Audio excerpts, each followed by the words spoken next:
हाँ, शुरू करा बनते जी। यस।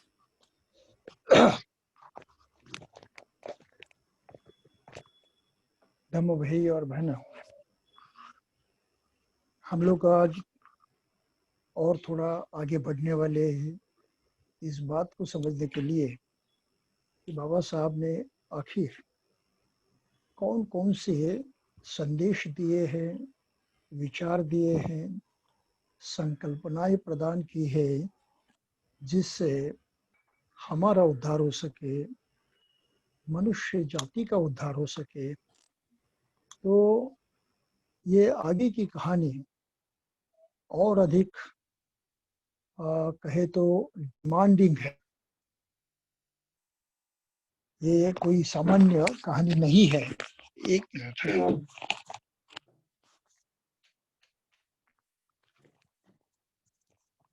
क्योंकि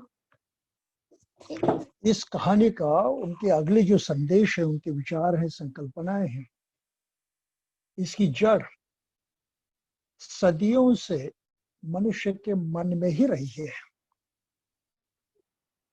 रूसो ने कभी कहा था, man is born free but everywhere he is in chains. मनुष्य तो स्वतंत्र प्राणी के रूप में जन्म पाता है, लेकिन वास्तव में सभी जगह वो बंधनों में बंधा हुआ है। और ये बंधन आजकल के नहीं है, वैसा उनका भी निर्माण मनुष्य के लगभग निर्माण के साथ ही हुआ है। उसका स्वरूप बदलते गया, लेकिन इस बंधनों को समझने में आज भी मनुष्य जाति में बहुत सारी कमजोरी है। और भारत में जो इतना दुख था, इतनी गरीबी थी, इतना छल कपट था, करोड़ों लोगों के जीवन नरकमय बने थे, इन सभी की कुछ न कुछ वजह तो जरूर होगी। अभी वजह एक नहीं है, बहुत सारी वजह है, लेकिन उन वजहों की एक कुछ न कुछ जड़ अवश्य है, और इस जड़ का ज्ञान पाना जरूरी है, जड़ तक पहुंचना जरूरी है। ये बाबा साहब की सबसे बड़ी तमन्ना थी। और उस जड़ तक पहुंचे,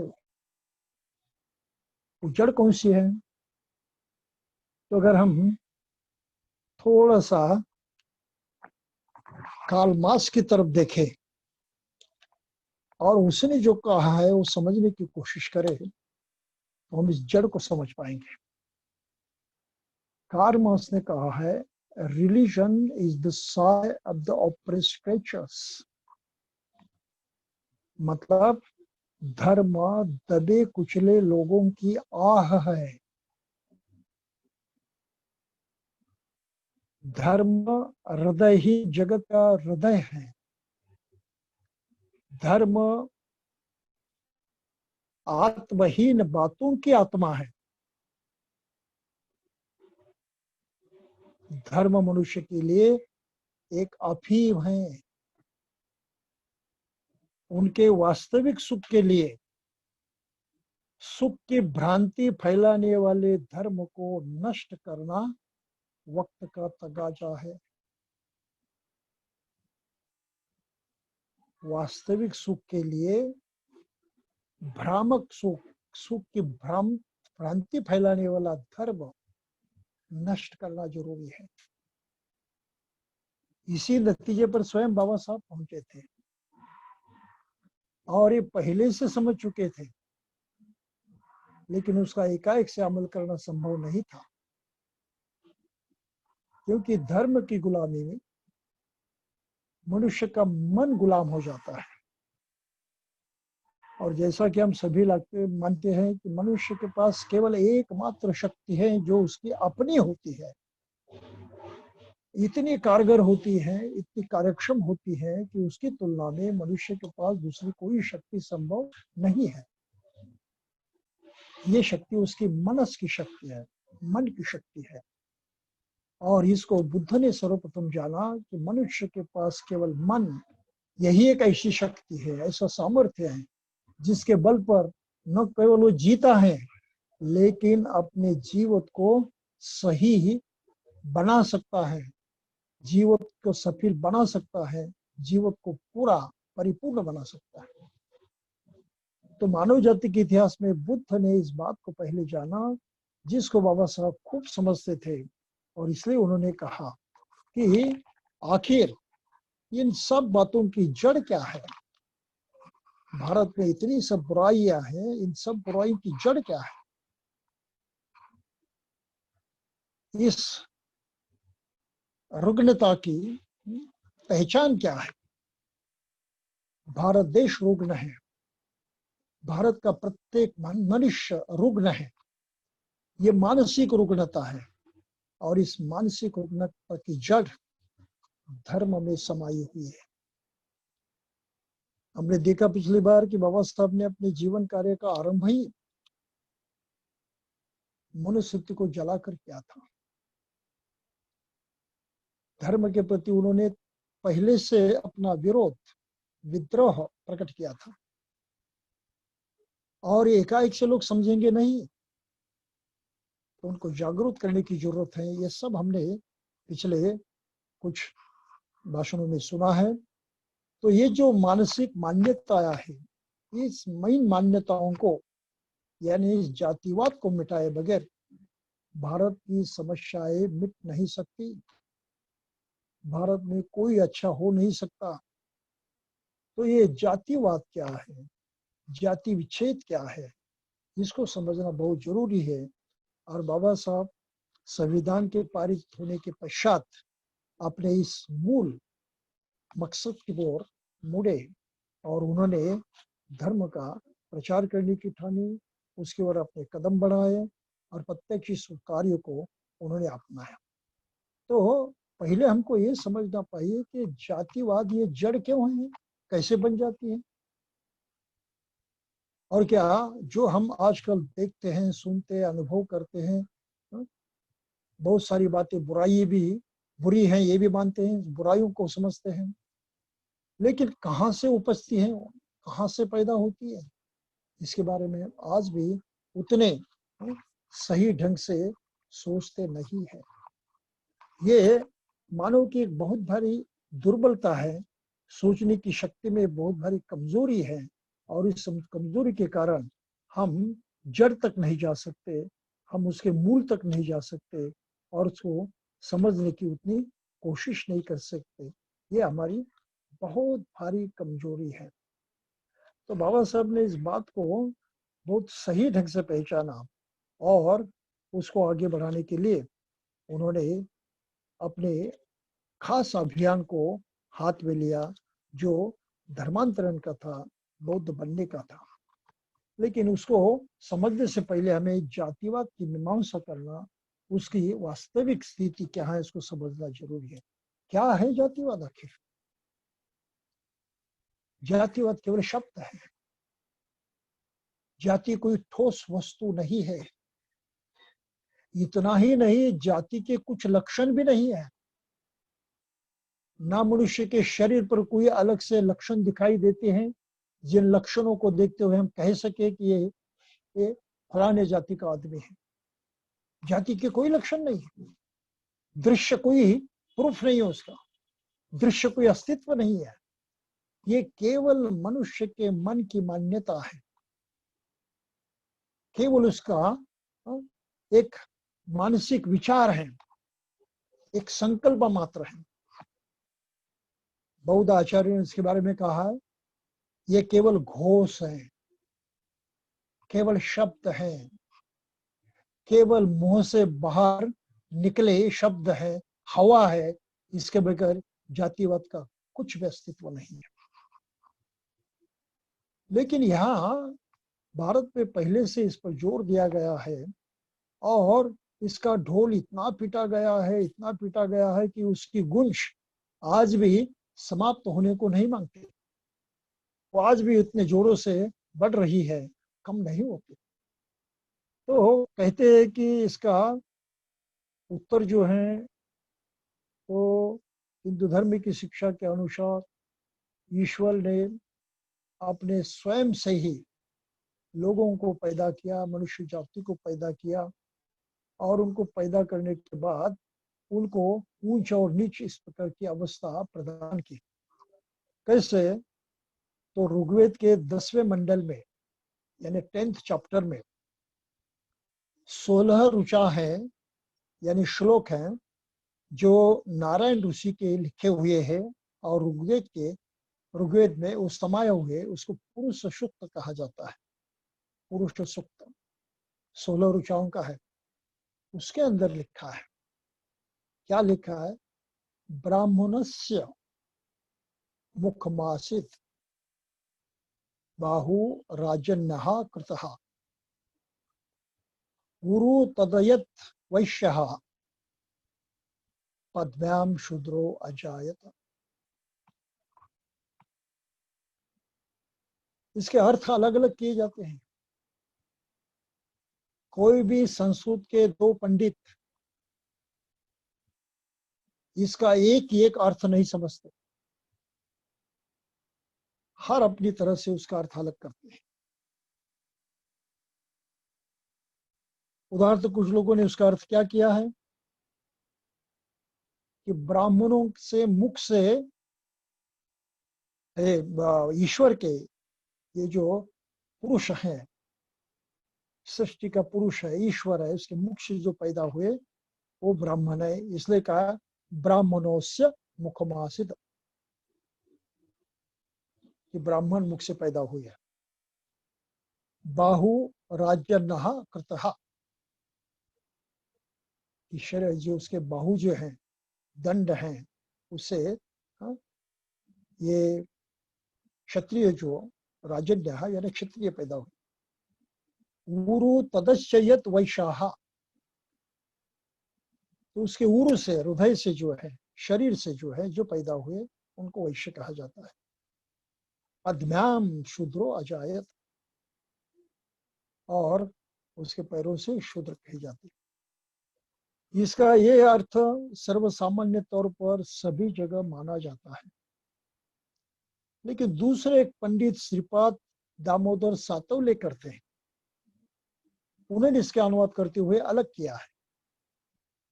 वो क्या है?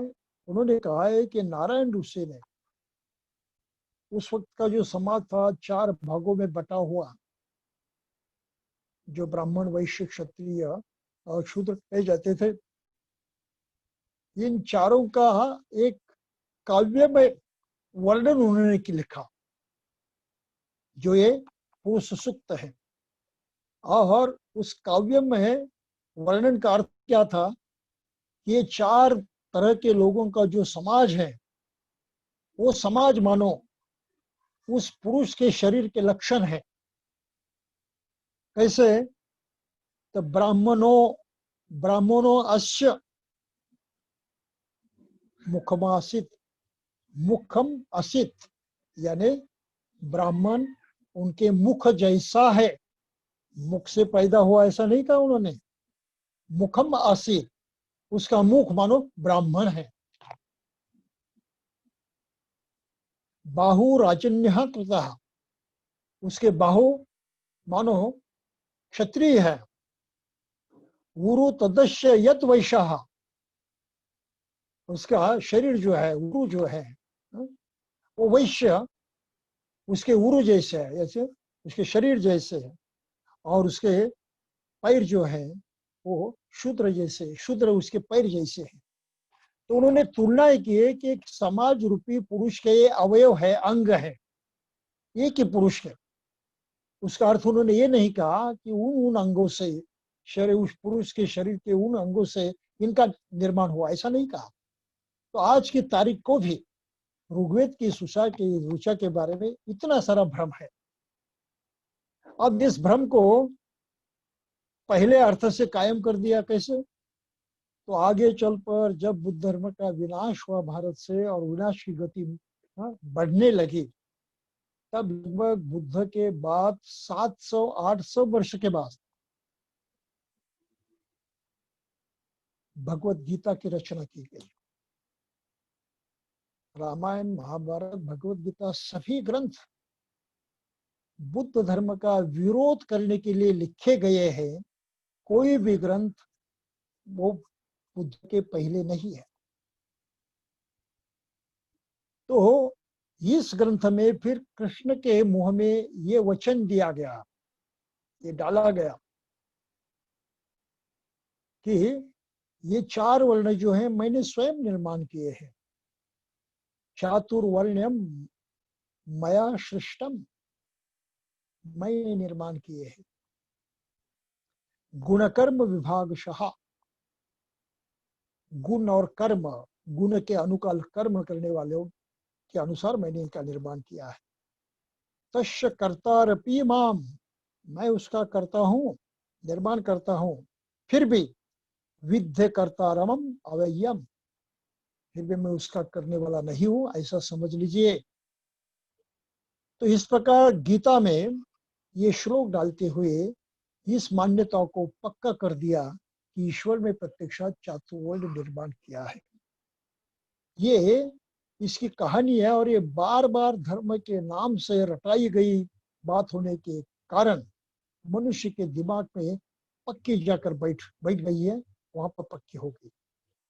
तो जात पात इस तरह से पक्की होने का मुख्य कारण है कि उसको धर्म के नाम पर सिखाया गया, ईश्वर से उसको जोड़ा गया।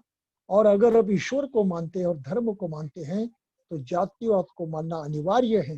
इस प्रकार की भावना भारतीय लोगों में निर्माण की गई। तो ये जातिवाद का निर्माण इस तरह से हुआ, ये बात हम समझ लेने के बाद हमको दूसरी तरफ मुड़ना चाहिए कि जातिवाद का वास्तविक रूप क्या है। इससे पहले और 1-2 मुद्दे हैं जिसको हमने समझना चाहिए कि अगर एक ही समाज के एक अंग है,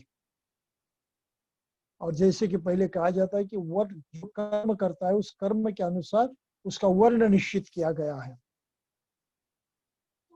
तो कर्म करने के बाद ही कर्म जो कर्म किया दिखाई देता है, वो जो कर्म करता है हम जानते हैं, तो कर्म करने के बाद ही, कर्म करने पर ही कर्म करता है, इसलिए हम उसको उस कर्म का, उस जाति का समझते, मान ले। समझने लायक बात है कि जिस प्रकार का आदमी कर्म करता है उस कर्म से उसको पहचाना जाए, कबूल। लेकिन गड़बड़ तो यहां है कि प्रत्यक्षात वो आदमी कर्म करने के लायक बनने से पहले ही जन्म से उसको कर्म चिपकाया गया। ये तो अजीब है, तर्क विसंगत है, इलॉजिकल है। वो किस प्रकार का काम करता है उससे अगर उसकी पहचान बननी है तो उसको प्रत्यक्ष तो काम करना चाहिए, काम करने के पश्चात ही हो सकता है।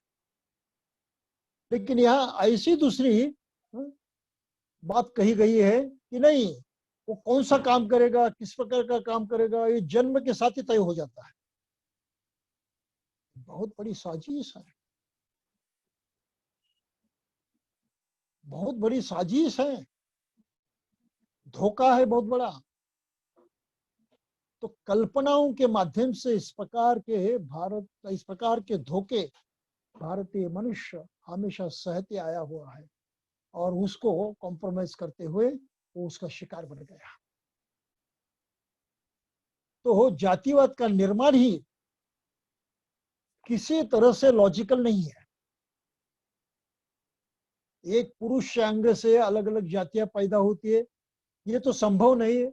ये सृष्टि के सभी कानूनों के खिलाफ है। प्रत्यक्षात हम सृष्टि के जो कानून देखते हैं, सृष्टि का चलन देखते हैं, उसके जो हम नेचुरल लॉज कहते हैं, उसके बिल्कुल खिलाफ है। आज की तारीख तक किसी ने ये नहीं देखा है कि कोई प्राणी किसी के मुंह से जन्म ग्रहण करता है, नहीं देखा है। ये गलत है, अनसाइंटिफिक है। तो पहले से तो ये बात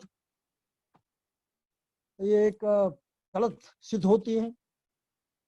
फिर दूसरी बात सिद्ध होती है गलत कि अगर उसके कर्म से उसकी जातीय, उसका स्टेटस, सामाजिक उसकी स्थिति तय होती है उसके कर्म से। तो कर्म करने के पश्चात ही उसको उस जाति को चिपकाना चाहिए, उस जाति को कहना चाहिए। वो नहीं हो रहा। वो कर्म करने के काबिल होने से पहले ही आप उसको जाति चिपका देते हैं। ये लॉजिकल है, इसका कोई आधार नहीं है, कोई तर्क नहीं है, समझ के बाहर की बात है। इसलिए वो साजिश है, ये धोखा है, ये सही में लोगों के मन को बहकाने की कला है। और तो और मनुष्य की दुर्बलता यहां है कि इस धोखे को समझ नहीं पा रहा है, आज की तारीख को भी समझ नहीं पा रहा है कि वो कितना धोखा खा रहा है और कैसी अजीब कल्पनाओं को अपना रहा है और उसको सही मानकर जी रहा है। आश्चर्य की बात है, महद आश्चर्य है कि आज के साइंटिफिक युग में ही भारतवर्षीय मनुष्य शिक्षा ग्रहण करने के बाद भी जातिवाद पर विश्वास करता है, उसको सही मानता है। केवल सही मानता है इतना नहीं, लेकिन उतनी ही लगन से उसका पालन करता है, उसको अमल में लाता है। ये मनुष्य के समझने की बाहर की बात है कि कितना अजीब अज्ञान है, कितनी अजीब बात है कि इतना ज्ञान बढ़ने के बावजूद भी, इतनी सारी जानकारी हासिल करने के बावजूद भी आदमी इन कल्पनाओं पर विश्वास करते हुए उनको सही मानता है। क्या यह आश्चर्य की बात नहीं है? बहुत आश्चर्य की बात है। क्यों ऐसा हो रहा है? तो बाबा साहब ने इसका दूसरा लक्षण बताया है। जातिवाद केवल ऊपरी ऊपरी दिखावा है, अंदर की बात है ये वर्ग संघर्ष है। हर जाति अपने में एक वर्ग है और ये अलग अलग वर्ग आपस में लड़ाई कर रहे हैं पाने के लिए, जीने के लिए, ज्यादा से ज्यादा प्राप्त करने के लिए। धर्म से कोई लेन देन नहीं उसकी, धर्म उससे जोड़ा गया है, धर्म के नाम पर उनको कहा गया इसलिए कि आदमी बगावत न करे, आदमी विरोध न करे, अपने इस जाति को बदलने की कोशिश न करे, कोई पर्याय देने की व्यवस्था न करे। तो मानसिक मानसिक गुलामी में जकड़ कर रखने के लिए इस वर्ग पद्धति का धर्म से नाता जोड़ा गया, ईश्वर से नाता जोड़ा गया। ये भी बात हमको समझनी चाहिए। और इसलिए ये मानसिक गुलामी इतने गहराई में पक्की हुई है कि उसको जड़ से उखाड़ फेंकना जरूरी है। बाबा साहब की इस पर वो पूरा पूरा विश्वास रखते थे कि बगैर इसके कोई कोई भविष्य नहीं है किसी के लिए, भारतीय आदमी के लिए कोई भविष्य नहीं है अगर उसने इस तरह से अपने जीवन को, यानी स्थिति को, प्रत्यक्षात जो अनुभव करते हैं उसको बदलने की कोशिश नहीं की, समझने की कोशिश नहीं की, तो उसके लिए कोई भविष्य नहीं। ये बहुत मायने रखती है बात। और इसको समझने के लिए हमें जातिवाद किस तरह से प्रत्यक्षात काम करता है इसकी ओर मुड़ना जरूरी है। किस तरह से जातिवाद काम करता है, क्या है उसकी विशेषता है, किस तरह से प्रत्यक्षात उसका पालन किया जाता है और किस तरह उसके परिणाम जो है वो प्रकट होते हैं। तो इन बातों को अगर हम नहीं समझे तो आगे की बात समझना हमारे लिए बहुत मुश्किल हो जाएगा, बहुत ही मुश्किल हो जाएगा। तो इसीलिए कार्ल मार्क्स ने सही कहा है कि जातिवाद में जो कुछ सुख लोग देखते हैं, निहित सुख समझते हैं, वो भ्रम है, ये सच्चाई नहीं है। और जातिवाद ने स्वयं ये भी कबूल किया है कि जो मनुष्य धर्म का आचरण करेगा उसको उसके फल अब नहीं मिलेंगे, वो अगले जन्म में मिलेंगे, अभी नहीं मिलेंगे। तो अभी वो कोई दुख और दर्द को सहता है, इसलिए सहता है कि कहते हैं कि उसने पिछले जन्म में जो कुछ क्रिया कर्म किया था उसका नतीजा वो भुगत रहा, और वो पूरा भुगतने के बाद ही मुक्त हो सकता है। इसलिए धर्म के अनुकूल उसने अभी व्यवहार करना चाहिए, तब कहीं अगले जन्म में उसका सुधार हो सकता है, उसके फल उसको मिल सकते हैं, वो जाति से निपट सकता है। ये और भी तर्कहीन बात है, क्योंकि विज्ञान का नियम हमको ये कहता है कि कारण अब होता है और कुछ समय में उसका परिणाम प्रकट होता है।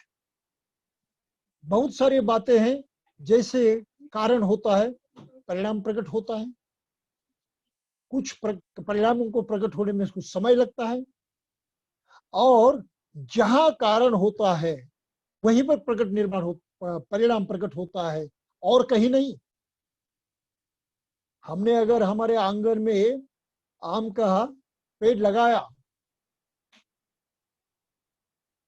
तो उसके आम के फल और दूसरी जगह हमको मिलने वाले नहीं है। जहां कारण घटित हुआ है परिणाम वही पैदा होने वाला है। ये तो सृष्टि का नियम है, कोई बदल नहीं सकता। तो ये भी बात बेहूदी है कहना कि पिछले जन्म में कर्म किया था इसलिए आज तुम उसके परिणाम भोग रहे हो। ये सब चालाकी है, सारा सार झूठ है। झूठ इसलिए है कि मनुष्य इन बातों पर विश्वास करते हुए अपनी असलियत को न पहचाने और अपनी असलियत को बदलने की किसी तरह से कोशिश न करे। ये बहुत भारी षड्यंत्र इसके पीछे छिपा हुआ है, ये हमको समझना चाहिए। अगर हमने ये नहीं समझा तो हम कुछ नहीं समझेंगे, कुछ नहीं कुछ कर नहीं पाएंगे, हमारे पास कोई क्षमता नहीं होगी। ये हमको समझना बहुत जरूरी है। तो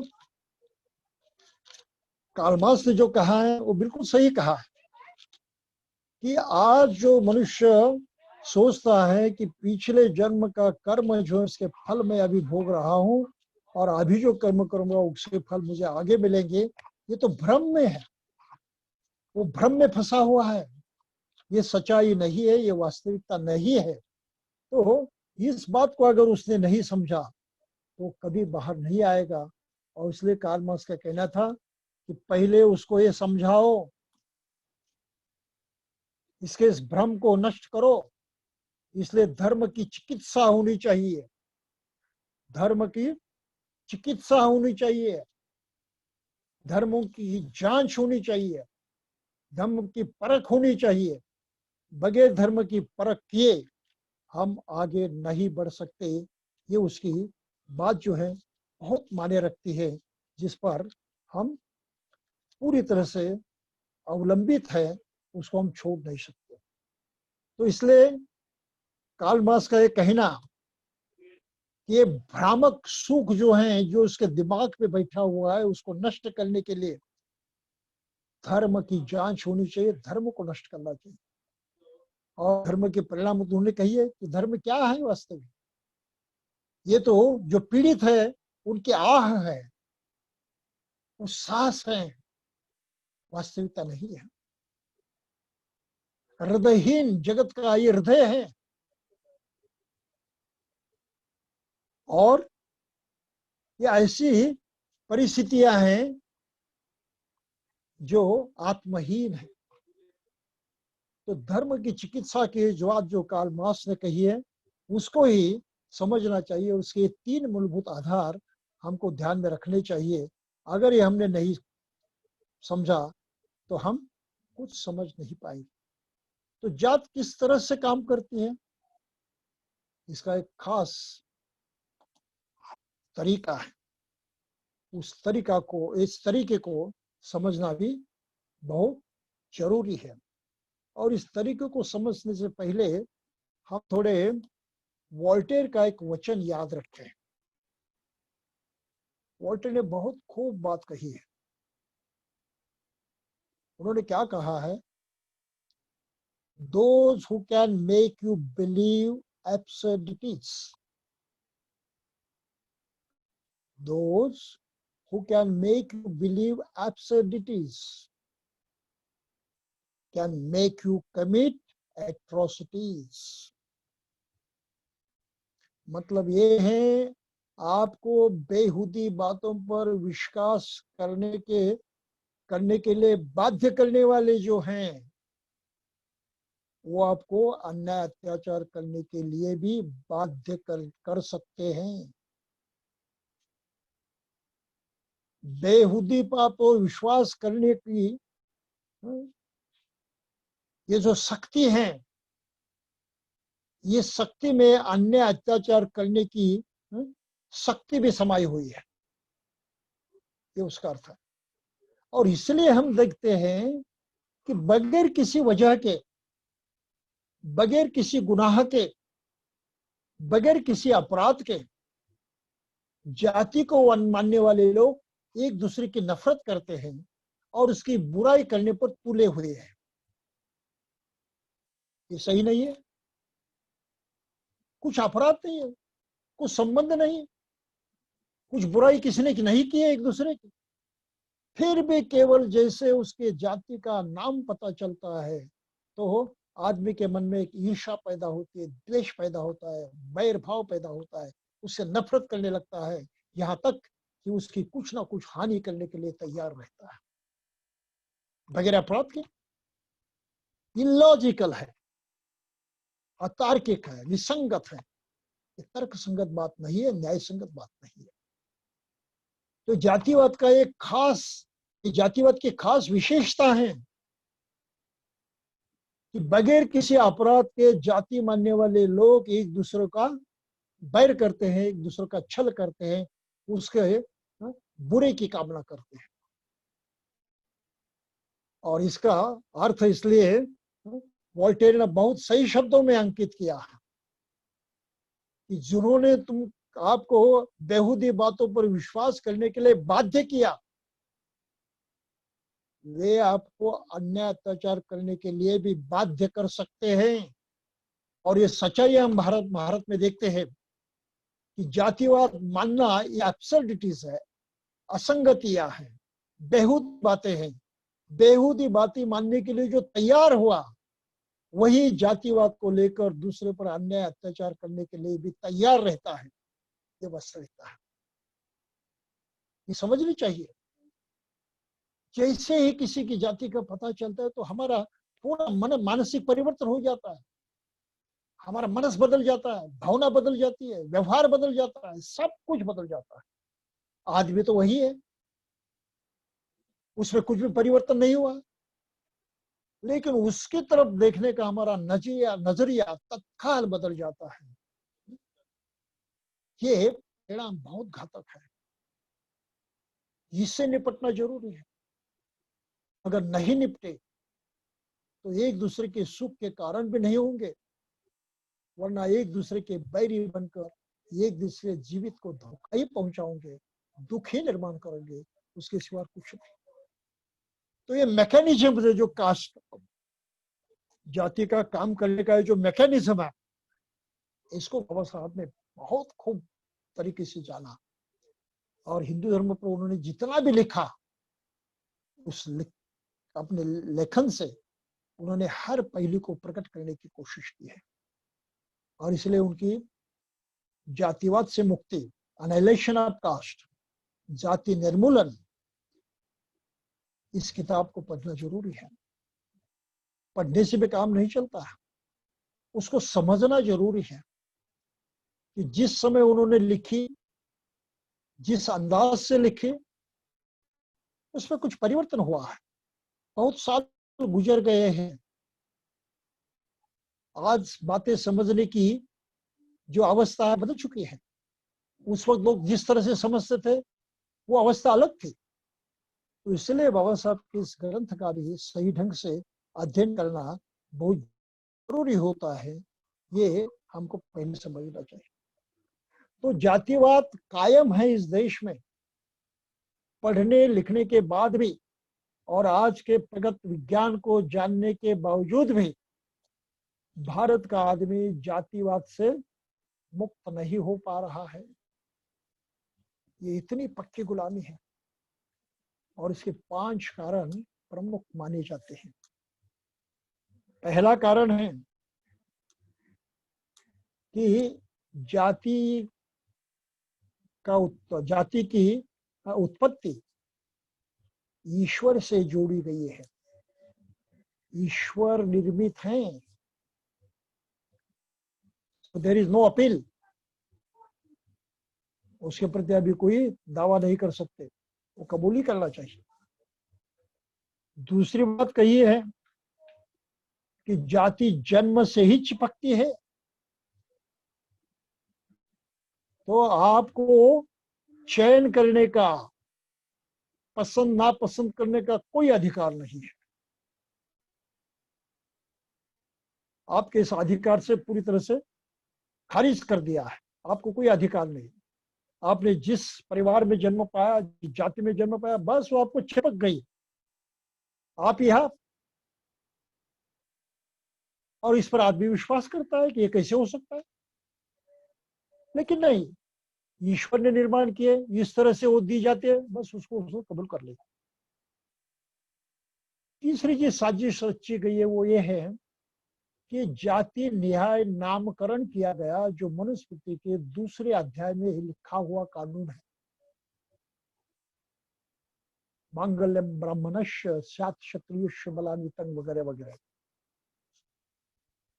कि ब्राह्मण ने मंगलवाचक नाम रखना चाहिए, नाम सुनते ही वो ब्राह्मण जाति का पहचान होनी चाहिए।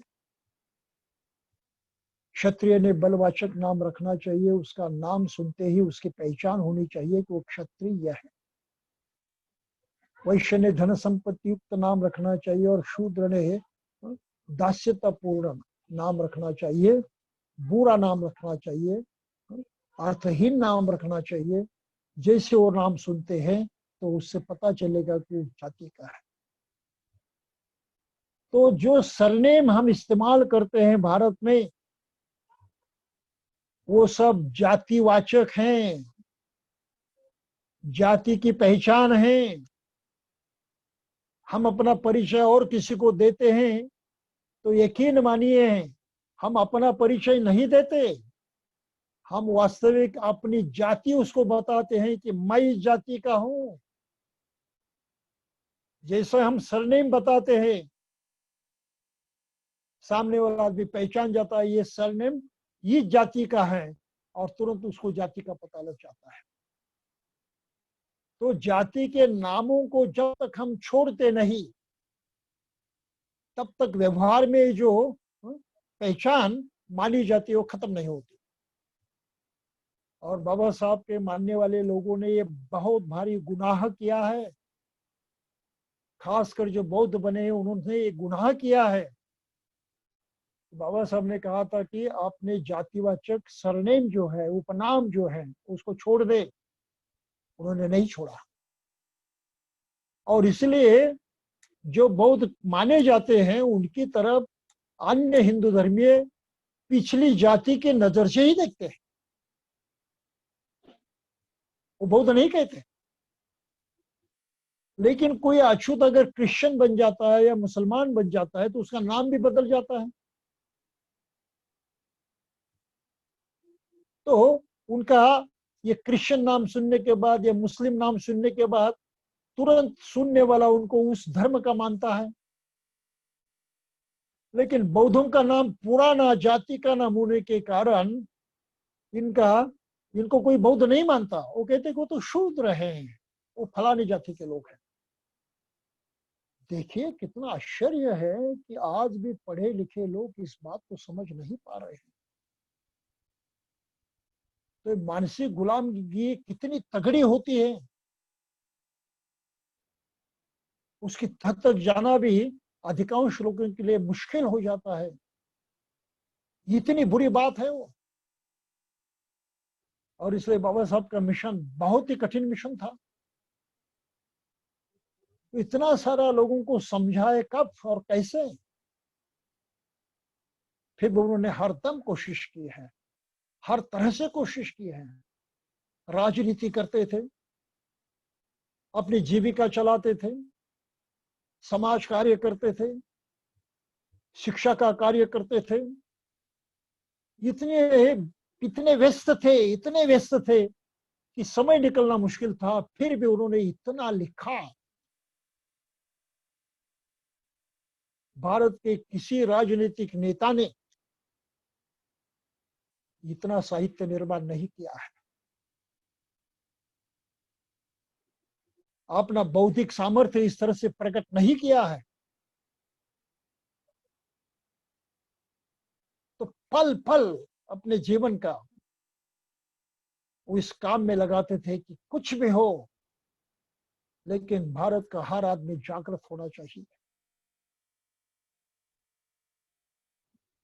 जिस जिस तरह का रोग उसको हुआ है, वो रुग्ण है, उसको अपनी रुग्णता की पहचान होनी चाहिए। अगर रुग्णता की पहचान नहीं हुई तो उस पर आप कोई औषधि नहीं ले सकते, औषधि के बारे में सोच भी नहीं सकते। किसी ने बताया तो आप उसका स्वीकार भी नहीं कर सकते।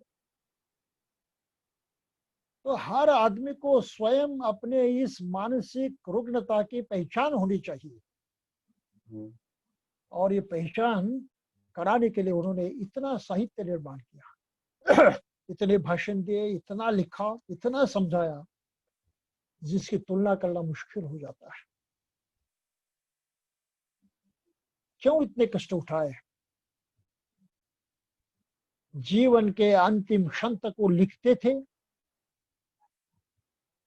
बुद्ध और उनके धर्म की जो प्रस्तावना है, प्रीफेस है, उसको अंतिम रूप उन्होंने 5 दिसंबर 1956 को दिया और 6 दिसंबर को उनका देहांत हुआ। आखिरी दम तक उन्होंने अपनी लेखनी चलाई है, कलम चलाया है। आखिरी दम तक लोगों को जागृत करने का अपना ये मिशन चलाया है, उसमें कोई कमी नहीं रखी। इसको भी हम थोड़ी समझने की कोशिश करें। उन्होंने क्या क्या निछावर किया है इस मानव सेवा के लिए, उसका अंदाज हमको करना चाहिए। तब कहीं शायद हमारे मन में ये भावना पैदा हुई कि हम बाबा साहब को सही तरह से जाने, समझे और जितना हो सके अमल में लाने की कोशिश करें। जरूरी है। तो इसलिए जो 5 प्रकार के बातें थी, बंधन थे, जिन बंधनों ने जातिवाद को भारत में पक्का कर दिया है, उसको टूटने नहीं दिया। तो इन बंधनों को तोड़ना आवश्यक है। ये बंधन नहीं टूटते, जातिवाद मिटने वाला नहीं है। तो जातिवाद की जड़ ईश्वर तक पहुंचती है। ये बहुत मायने रखता है। अब इस जातिवाद का स्वरूप भी थोड़ा सा देखना चाहिए, हाउ इट वर्क्स, किस तरह से उसका कारोबार चलता है, ये यंत्रणा किस तरह से काम करती है। तो काम करने का इसका तरीका है कि जाति जो है वो सब तल पर केवल अलग अलग व्यवसाय करते हैं, लेकिन सभी समान हैं, ऐसा नहीं है। वो समतल पर नहीं है, सभी मनुष्य के रूप में वो समान नहीं है।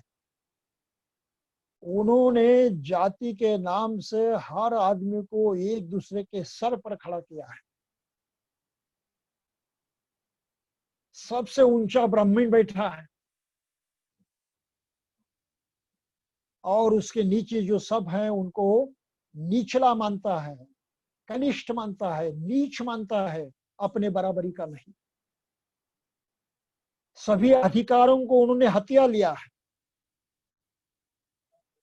सभी श्रेष्ठ है, सभी जो अच्छा है सबका वो मालिक बन चुका है और उस पर अधिकार मानता है, ये मेरा अधिकार है, ये मेरा हक है। तो हर जाति दूसरे किसी न किसी जाति की निचली होती है, हर जाति किसी न किसी जाति से ऊपर की होती है। परिणाम क्या होता है? जो निचली जातियां हैं उनके दुख लगभग एक समान होने के बावजूद भी तो ये एकजुट होकर अपने दुखों को मिटा नहीं सकती। एकजुट होने का उनका मार्ग बंद कर दिया है, क्योंकि पिछड़े हुए होने के बावजूद भी, निचले होने के बावजूद भी उनमें भी यही भावना है कि उनमें से हर जाति किसी न किसी से बड़ी है, किसी न किसी से छोटी है। तो बैकवर्ड कम्युनिटी, शेड्यूल कास्ट, ये आपस में इस नजरिए से देखते हैं, उस तरह से बर्ताव करते हैं। वे स्वयं को एक जैसे नहीं मानते कि हम समान दुखी हैं, हमारी समस्याएं समान हैं, हमारा जीवन समान है, सम दुखे हैं हम, ये नहीं मानते। समझते हैं लेकिन करने के लिए तैयार नहीं होते। क्यों? कहते कि नहीं, वो दूसरा जो है वो ठीक अछूत है, मेरे जैसा दुखी है, होने दो, लेकिन वो मुझसे निचला है। तो ये ऊंच नीच की भावना जो है, ये सबसे भयानक व्याधि है, रुग्णता है। इस रोग को मिटाना बहुत जरूरी है। और ये रुग्णता हम समझते नहीं। हर जाति का आदमी इसमें खुश रहता है, अभिमान कहता है कि अरे मैं किसी ना किसी जाति से ऊंचा तो हूं ना। अब क्या पाता है बदले में उसको भी पता नहीं। पाता कुछ नहीं, लाभ कुछ नहीं, हानि हानि है। और उस हानि को रोकने का जो उपाय है, दूसरे उसी प्रकार के जो जाति के लोग हैं उनको अपनाकर, उनके साथ बैठकर, उनके साथ कुछ काम करते हुए इससे मुक्त होने का मार्ग है, वो भी बंद हो जाता है। जातिवाद की असलियत आज भी कायम है, आज भी कायम है, यकीन मानिए। बाबा साहब 1951 में, जब 1952 में पहली बार भारत में चुनाव होने जा रहे थे और उस चुनाव के समय उनका पक्ष जो था उसका नाम था शेड्यूल कास्ट फेडरेशन। तो शेड्यूल कास्ट फेडरेशन का मैनिफेस्टो उन्होंने निर्माण किया। बहुत ही बेहतरीन डॉक्यूमेंट है, उसकी चर्चा करने का वक्त नहीं है अभी। और उसमें उन्होंने एक बहुत अच्छी बात कही है। उन्होंने लिखा है उसमें कि संविधान के माध्यम से मैंने schedule caste, schedule tribes, OBC, इन सब पिछड़े जाति वर्ग के लोगों को शासक बनने की सुविधा प्रदान की है, शासक बनने का मार्ग खोल दिया है, शासक बनने का अधिकार उनको प्राप्त कर दिया है। लेकिन डर है हमें, डर ये है कि ये लोग अगर जागरूक नहीं हुए, अपने अस्तित्व की सच्चाई को पहचान नहीं पाए, तो इतना अधिकार मिलने के बावजूद भी, इतना नामी अवसर प्राप्त होने के बावजूद भी, प्रत्यक्षात शासक बनने की ये सुविधा प्राप्त होने के बावजूद भी वो उसको हासिल करने वाले नहीं है, वहां तक पहुंचने वाले नहीं है। क्यों? कि मानसिक दृष्टि से वो गुलाम है, मानसिक रुग्ण है। इस रुग्णता का उन्होंने इलाज नहीं किया तो इतना नामी अवसर उनके कुछ काम का नहीं होगा। और ये प्रत्यक्षात वैसे ही हुआ है, हो रहा है आज भी।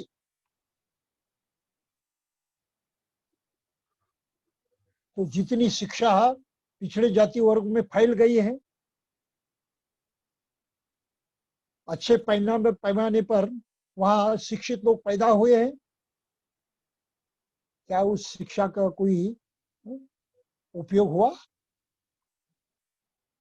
क्या ये शिक्षा कुछ काम आई ये समझने के लिए, करने के लिए? नहीं। क्यों नहीं? क्योंकि धर्म के नाम पर वो पुरानी बातों को चिपके रहे, धर्म की असलियत पहचान नहीं पाए, और पहचानने के लिए जो कुछ कहा गया वो सुनने की उन्होंने हिम्मत नहीं दिखाई। क्यों नहीं दिखाई? तो बाबा साहब की तरफ भी देखने का उनका नजरिया ये था कि वो भी किसी छोटी या मोटी जाति का आदमी है, हमारा नहीं। तो हर शेड्यूल कास्ट, शेड्यूल ट्राइब के लोगों को बाबा साहब को मानना, स्वीकार करना असंभव हो गया उनकी इस मानसिकता के कारण। अरे वो अपने जाति का नहीं है, बस इतना कम। ये वास्तविक अवस्था है भारत देश की, और इसलिए शोषण होता है, अन्याय अत्याचार होता है कि केवल जाति के नाम से आपके मन में बैर पैदा होता है, अन्याय करने की ईर्ष्या पैदा होती है केवल नाम से। प्रत्यक्षात कुछ भी नहीं है। और चूंकि आसपास के सभी लोग, परिवार के लोग, समाज इसी को मानते हैं, तो आप भी उनके खिलाफ बगावत करने की कोशिश नहीं करते। एक मनुष्य होने के नाते उतनी हिम्मत आप दिखा नहीं सकते। ये सामाजिक दबाव होता है, उसके तहत आदमी मुंह झुका के रहता है, खिलाफ बगावत करने की, अपनी सच्चाई को प्रकट करने की हिम्मत नहीं रखता। और फिर ऐसे वातावरण में वो जीता है जन्म से, बचपन से, जब कुछ अकल नहीं रहती, समझ नहीं रहती, उस वक्त ये बातें दिमाग में घुस जाती हैं और वहां पर पक्की होती है, और उस वक्त तो मान लेता है क्योंकि समझता नहीं कि उसका अर्थ क्या होता है। लेकिन जैसे समझने की ताकत आ जाती है, प्रौढ़ बन जाता है, अडल्ट बन जाता है, तब आदत लगे हो, आदत के मारे मजबूर होकर वो बगावत करने से खुद को रोकता है, नहीं चाहता। तो कुछ लोग ऐसे भी निकलते हैं, मानते नहीं किसी बात को, जात को भी नहीं मानते, धर्म को भी नहीं मानते, ईश्वर भी नहीं मानते, लेकिन वो उनके मानने तक ही सीमित रहता है, प्रत्यक्षात उसका कोई परिणाम नहीं होता। क्यों? जो प्रत्यक्षात आचरण करते नहीं दिखाई देते। जो परिस्थिति है, जो वातावरण है, उसको बदलने की कोशिश वो नहीं करते, इसलिए ये भी सब नाकाम हो जाता है।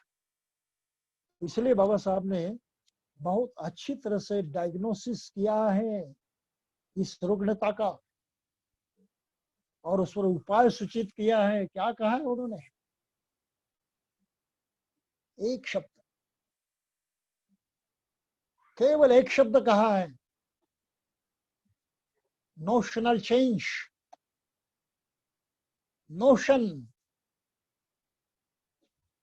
संकल्पना,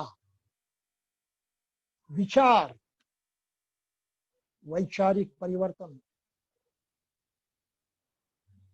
सांकल्पनिक परिवर्तन।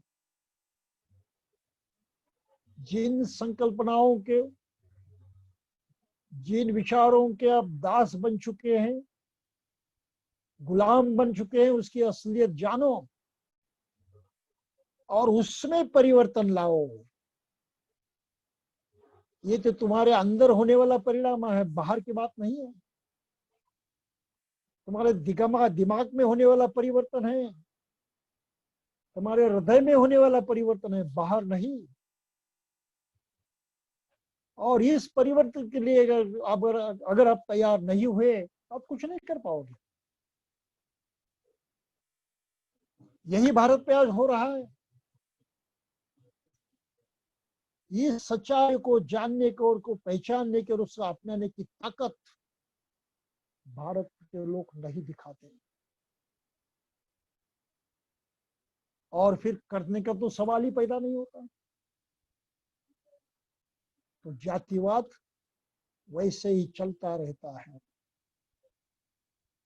चिल्लाने वाली चिल्लाते रहते हैं, कोसते रहते हैं, बुरा कहते रहते हैं और वहीं पर थम जाते हैं। क्योंकि जो जो बुरा करते हैं वो हर छोटी जाति का आदमी अपने में भी दूसरे को किसी छोटी या बड़ी जाति का मानकर उससे दूर रहता है। क्या ये सच्चाई नहीं है? शेड्यूल कास्ट के लोग आज भी एक दूसरे के साथ जुड़ने के लिए तैयार नहीं है। क्यों? क्योंकि उनकी मानसिकता जो है वो उसी तरह से पुराने मान्यताओं में फंसी हुई है। वो स्वीकार करना नहीं चाहते। बाबा साहब का स्वीकार मत करो, लेकिन उन्होंने जो बुनियादी बातें कही है जो हमारे कल्याण के कारण है उसको तो स्वीकार करो। भाई डॉक्टर कौन हो मत पूछो, लेकिन उन्होंने जो इलाज सुझाया है वो इलाज तो करो। ये भी ताकत हम पिछड़े जाति वर्ग के लोगों में नहीं देख रहे हैं। ये आज की अवस्था है। तो भारत की रुग्णता कौन सी है, किस तरह की है और उसका मूल क्या कारण है, ये बाबा साहब ने जितने स्पष्ट शब्दों में लिखा है,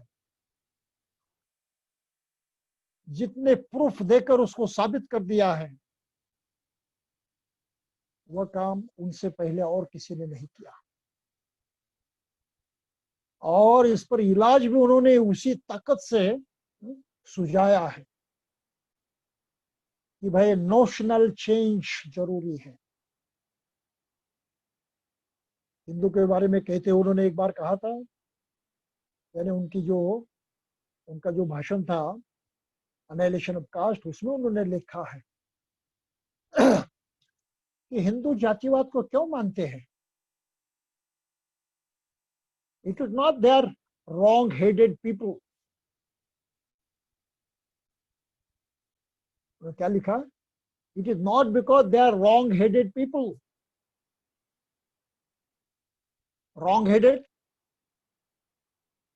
यानी मूर्ख लोग हैं, अविचार्य हैं, ऐसा नहीं। वो जातिवाद को इसलिए मानते हैं क्योंकि उन्होंने कहा they are deeply religious.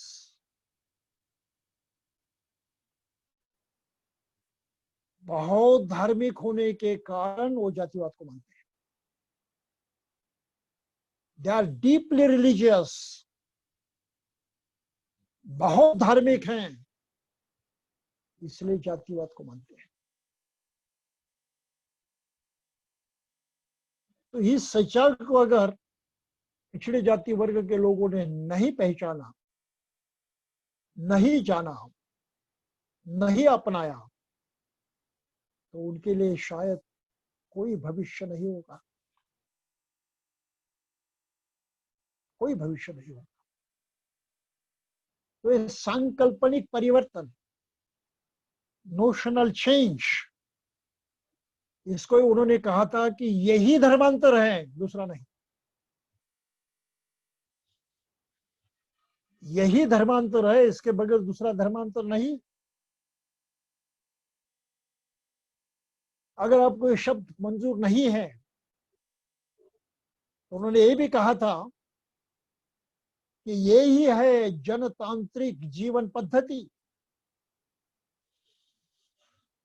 Democratic way of living,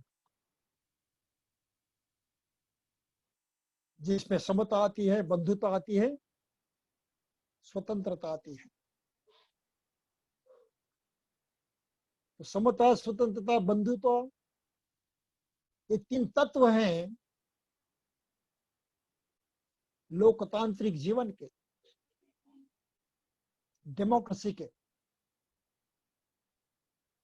तो डेमोक्रेटिक वे ऑफ लाइफ जो संविधान में पक्का कर दिया है, इस तरह से यहाँ कानून चलेगा, इस तरह से यहाँ का शासन चलेगा, इस तरह से उसको पक्का कर दिया है, वो तब पूरा होगा जब लोगों के मनस पे, लोगों की मानसिकता भी उस तरह से परिवर्तित हो जाएगी। ये वैचारिक परिवर्तन, सांकल्पनिक परिवर्तन जरूरी है। और इसलिए जिस धर्म के कारण लोग फंसे हुए हैं, उनको इसी तरह से धर्म का ही पर्याय देकर सुधारना चाहिए।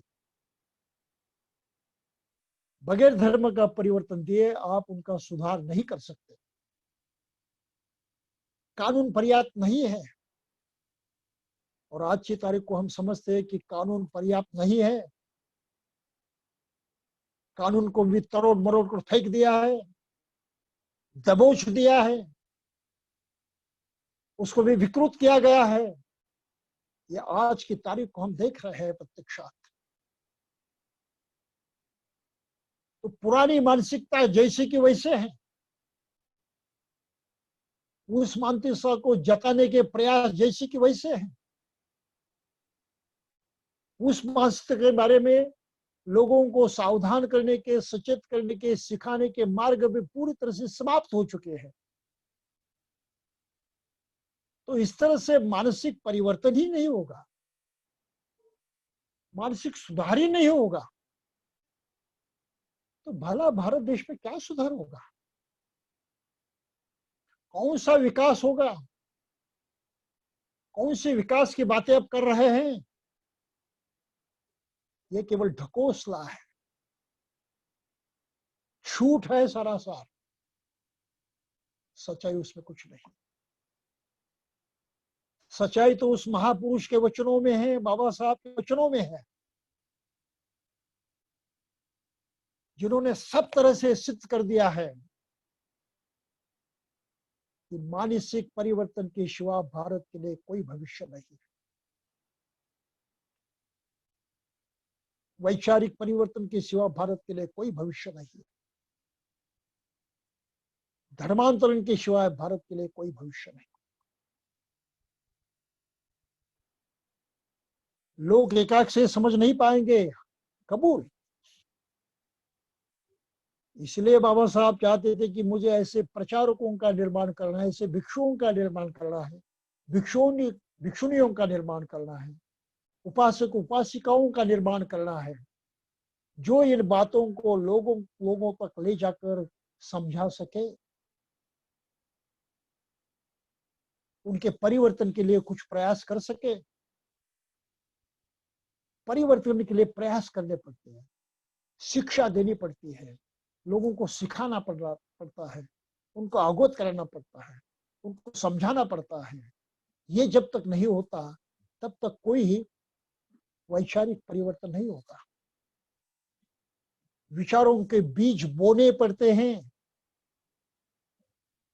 और ये बीज बोने का काम जो उन्होंने बुद्ध धर्म के प्रचार प्रसार के माध्यम से अपनाने की कोशिश की थी,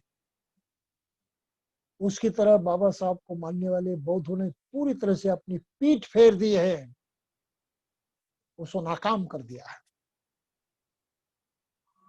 आज भी इस तरह से प्रचार प्रसार करने की काबिलियत रखने वाले लोग बौद्ध समाज में नहीं है। यकीन मानिए इस बात को।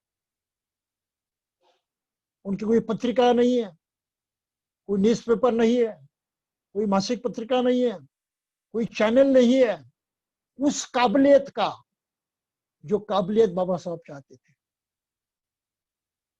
चलाते हैं लोग कुछ पत्रिका है, पत्र भी चलाते हैं, चैनल भी चलाते हैं, लेकिन काबिलियत कहाँ है, योग्यता कहाँ है? और क्या प्रशिक्षण के बगैर ये योग्यता प्राप्त हो सकती है? बिल्कुल नहीं। तो इस प्रशिक्षण के लिए उन्होंने सेमिनरी के बारे में इतना प्रयास किया था, कोशिश की थी कि वो होना चाहिए, और आज की भी वो जरूरत है, ये भी हमको समझना चाहिए। तो बाबा साहब ने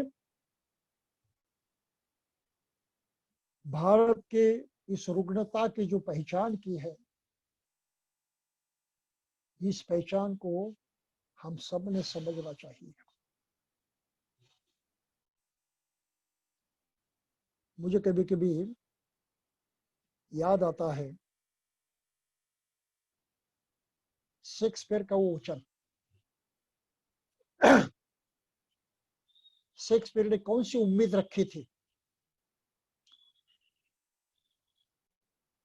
परिवर्तन की। परिवर्तन होना चाहिए, परिवर्तन मैं भी कर सकता हूं, मेरी अपनी सीमा है, उतनी ज्यादा मुझमें ताकत नहीं है, सीमित ताकत है, मैं उतना सबल नहीं हूं, लेकिन इतना दुर्बल भी नहीं हूं, इतना निर्बल भी नहीं हूं। आपने की सीमा के अंदर ही क्या मैं कुछ कर सकता है या नहीं? इस बात को हर अम्बेडकरवादी लोगों ने समझना चाहिए।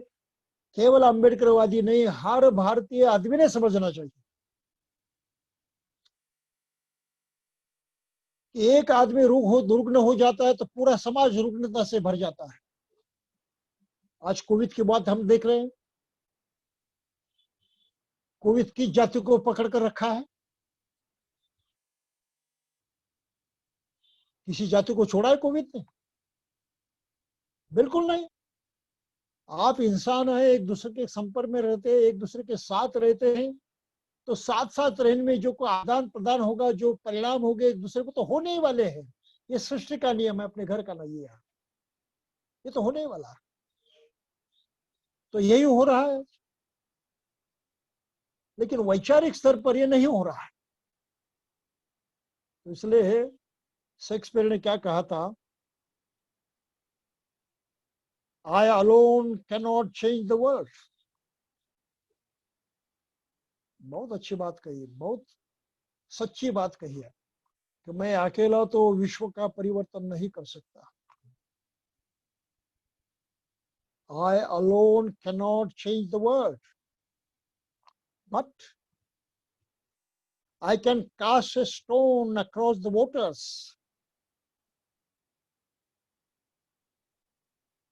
to create many ripples. लेकिन कम से कम मैं पानी में एक पत्थर फेंक सकता हूं, जिससे इतने सारे तरंग पैदा होंगे, इतनी सारी चेतना फैलेगी। क्या ये करना हमारे लिए संभव नहीं है? मैं मानता हूं कि हर भारतीय आदमी के लिए ये संभव है कि हम कम से कम ये चेतना पैदा करें हर इंसान के मन में, उसके जीवन में, वो परिवर्तन के लिए सिद्ध हो जाए, वो परिवर्तन अपनी जिम्मेदारी माने और अपने बलबूते पर कुछ ना कुछ करने की कोशिश करें। तो शेक्सपियर का ये वचन मुझे बहुत ही अच्छा लगता है। I alone can not change the world, but I can cast a stone across the waters to create many ripples. ये सच्चाई को हमें पहचानना चाहिए। अगर हम देश का कल्याण चाहते हैं, अपना कल्याण चाहते हैं, तो इस बात ही जब ये जिम्मेदारी हमको उठानी चाहिए, उसके बारे में हमको सोचना चाहिए। ये समझना, ये सही शिक्षा है। This is true education. अगर ये समझ नहीं पाते तो हमारी शिक्षा अधूरी है। वो शायद जीने के काम आ जाती है, और रोटी रोजी कमाने के काम आ जाती है, पेट पालने के लिए काम आ जाती है, लेकिन जिंदा दिल मनुष्य जीवन जीने के काम नहीं आती। तो जिंदा दिल मनुष्य जीवन जीने के लिए शिक्षा अनिवार्य है। लेकिन आज की तारीख को जो शिक्षा पाई जाती है, उसमें है जिंदा दिली गायब है।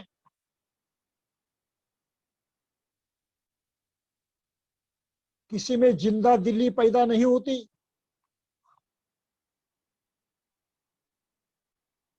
खूब कहा जॉन डुई ने, जो बाबा साहब के बहुत प्यारे शिक्षक थे कोलंबिया यूनिवर्सिटी में, जॉन डुई।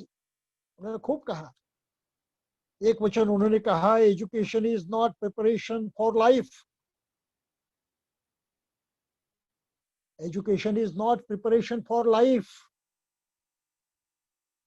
जीवन की तैयारी करने के लिए, जीवन जीने की तैयारी करने के लिए शिक्षा है, ऐसा मत मानो। तो क्या है? Education is life itself. Education is life itself. अरे भाई, शिक्षा तो प्रत्यक्षात जीवन है। जीवन चलाने का ज्ञान नहीं है, उतना पर्याप्त नहीं है। तो शिक्षा प्रत्यक्षात जीवन तब हो जाता है जब हम परिवर्तन के लिए हमेशा सिद्ध रहते हैं, परिवर्तन के लिए हमेशा तैयार रहते हैं। जो बेहतरीन है उसको अपनाने की जिज्ञासा हमें हमेशा कायम रहती है। तो इस तरह से प्रयत्नशील बनने की जो ताकत शिक्षा में है, वो ताकत भारत में आना बहुत जरूरी है। आज की शिक्षा में वो नहीं है।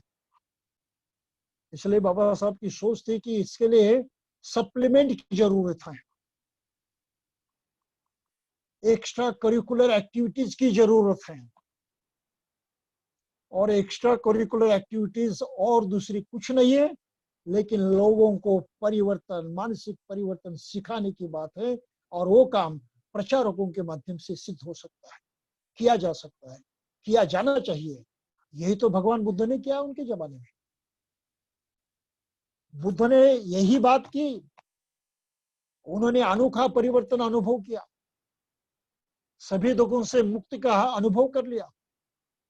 इतना ऊंचा ज्ञान था, इतना ऊंचा ज्ञान था, हर आदमी के बस की बात नहीं थी समझना।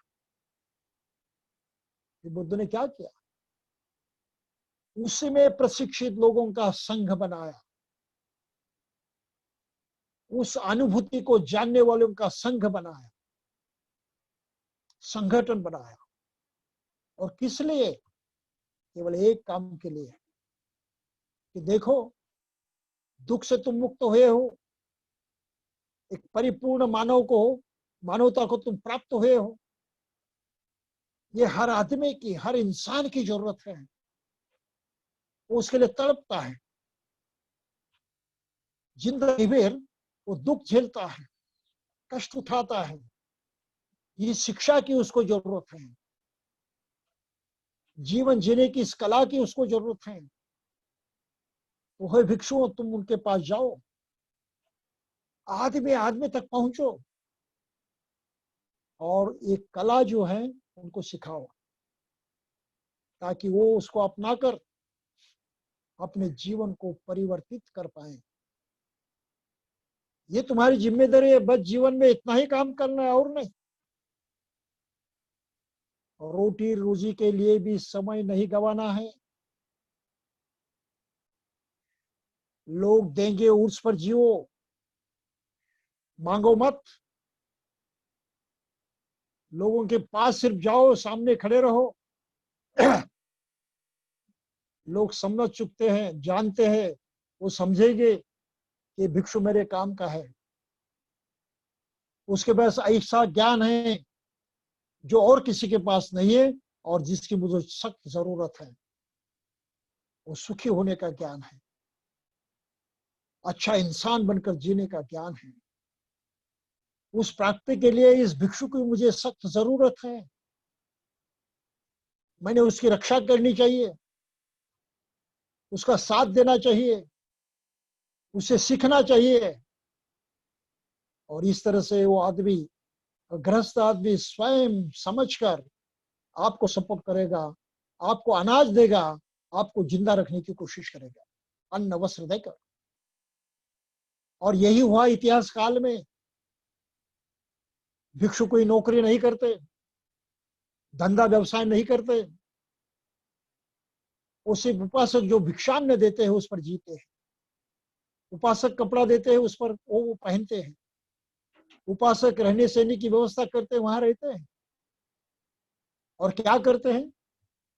बुद्ध की शिक्षा पर अमल करते हैं और उसको हर दिन हर दम सभी को सिखाने की कोशिश करते रहते हैं।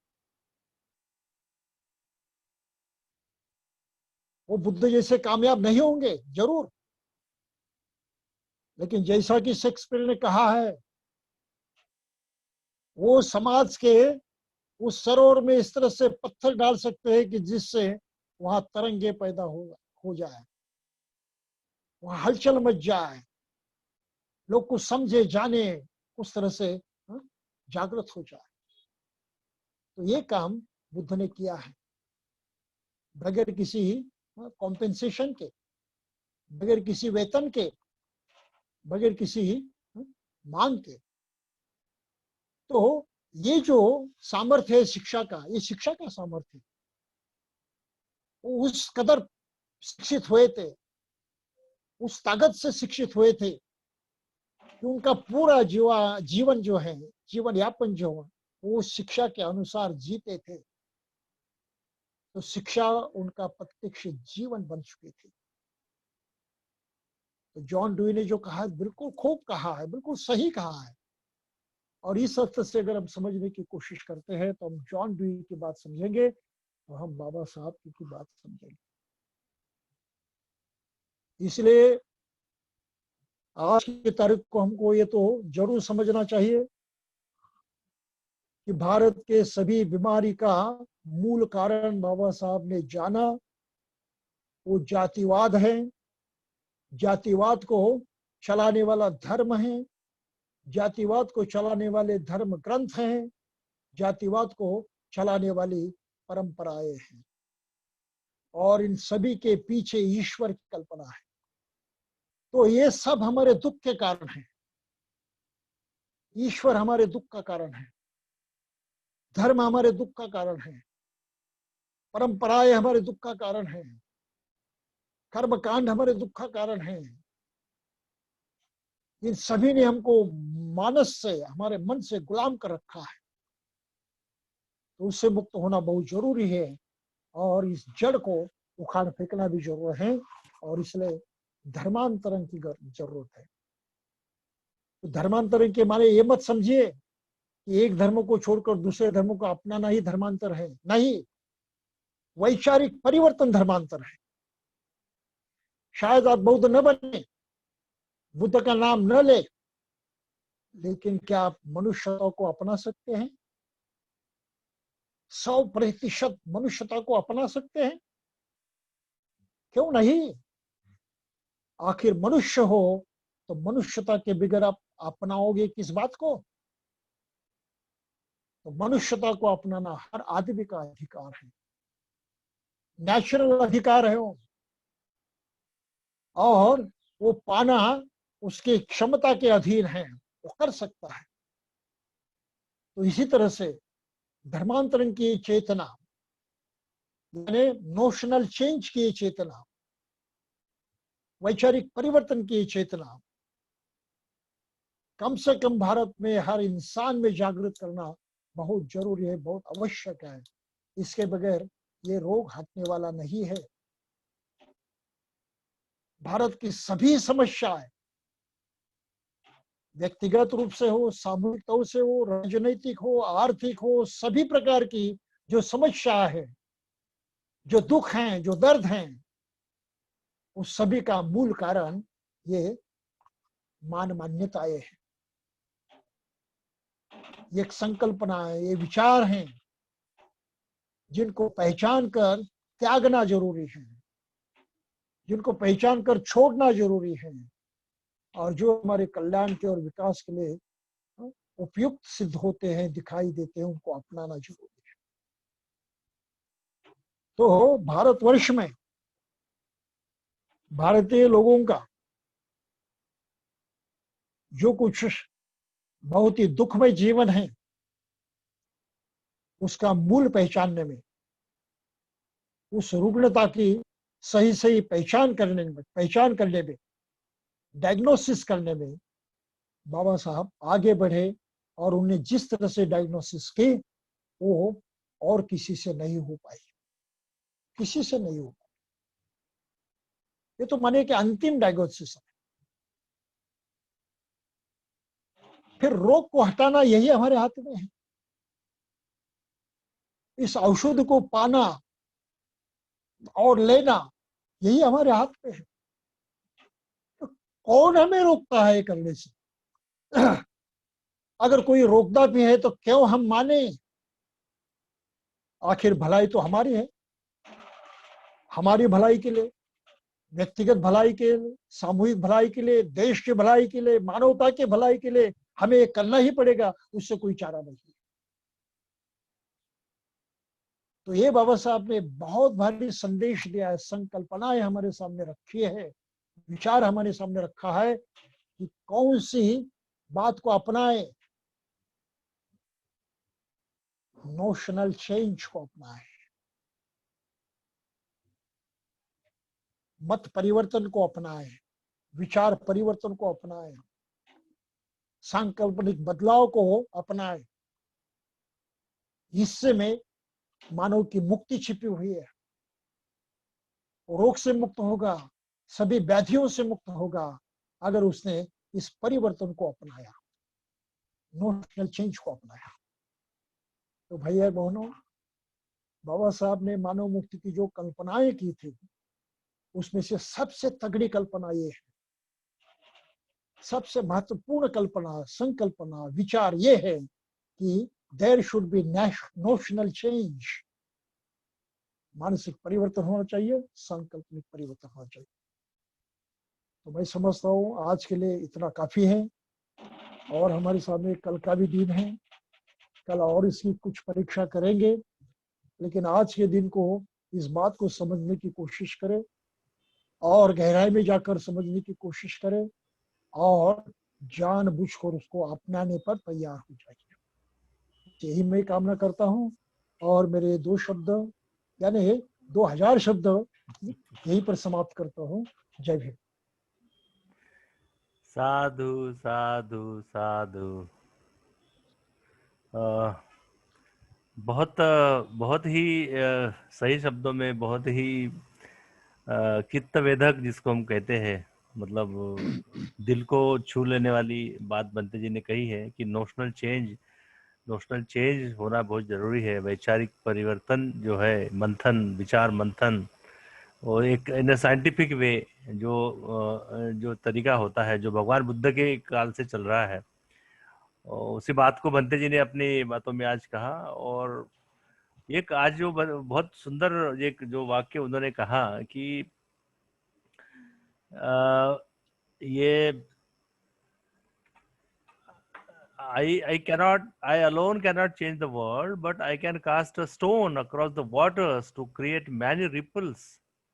This is very nice quote. वो और इसी बात को मद्देनजर रखते हुए all India SC/ST employees welfare association ONGC Mumbai ने ये कार्यक्रम शुरू किया है। समाज का हर तबका, समाज का हर वर्ग इससे लाभान्वित हो, उनको मार्गदर्शन मिले, वैचारिक परिवर्तन हो, चाहे वो एजुकेशन के फील्ड में हो, चाहे धम्म के फील्ड में हो, चाहे बाबा साहब से संबंधित जितने भी मिसकंसेप्शन है लोगों के दिमाग में, वो दूर हो और सभी लोग जो है एक सुदृढ़ और एक स्वस्थ समाज बनाने के लिए आगे आए। यही इसके पीछे उद्देश्य है, दूसरा कोई इसमें उद्देश्य नहीं है। तो भंते जी, बहुत बहुत आपका साधुवाद मैं व्यक्त करता हूँ हमारे टीम की ओर से, जितने पार्टिसिपेंट्स यहाँ ज्वाइन हुए हैं उनकी ओर से। और मैं मंगल कामना करता हूँ कि जो आपने आज बात कही है वो सभी लोग इसका गहराई से विचार करेंगे, इंक्लूडिंग मी, और इस पर अमल भी करने का